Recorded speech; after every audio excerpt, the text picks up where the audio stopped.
तो दोस्तों आज की वीडियो में हम आपको सिखाने वाले हैं ऐसे नंबर का स्क्वायर निकालना जिसके लास्ट में 5 आता है, वो भी चुटकियों में यानी कि कम समय में। तो दोस्तों इसके लिए हमने ढेर सारे एग्जांपल लेके रखे हुए, आइए आपको सिखाते हैं। सबसे पहले हम शुरुआत करेंगे 15 से। बहुत ध्यान से देखिएगा कि अगर हमें 15 का स्क्वायर निकालना है तो क्या करना पड़ेगा। सबसे पहला काम आपको ये करना है कि बिना सोचे समझे आपको 25 लिख देना है।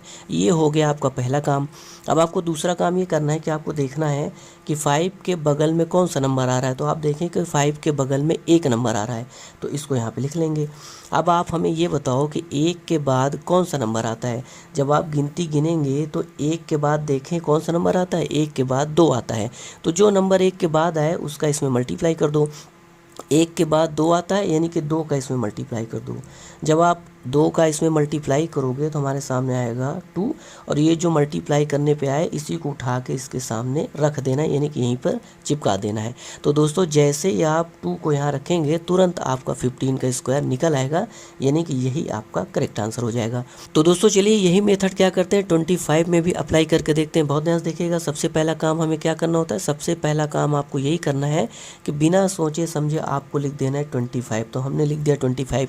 इसके बाद आपको ये देखना है कि 5 के बगल में कौन सा नंबर आ रहा है। तो 5 के बगल में आ रहा है 2, तो इसको यहाँ पे आपको लिख लेना है। ये सारा काम आपको मन में करना है, लेकिन हमें समझाना है इसलिए हम लिख के बता रहे हैं। तो 5 के बगल में नंबर आया 2।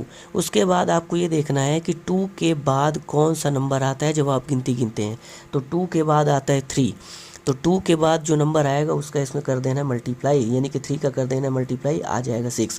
और जो मल्टीप्लाई करने पे आया है उसको उठा करके इसके बगल में रख देना है, और यही आपका करेक्ट आंसर हो जाएगा, यानी कि 25 का स्क्वायर हो जाएगा 625, और यही आपका सही आंसर है। अब दोस्तों यही सेम मेथड अब आप क्या करें, इसमें अप्लाई करके देखें। अब की बार लिखने की ज़रूरत नहीं है, बिना लिखे करेंगे। बहुत ध्यान से देखिएगा कि सबसे पहला काम क्या करना है, बिना सोचे समझे 25 लिख देना है। तो 25 लिख दिया।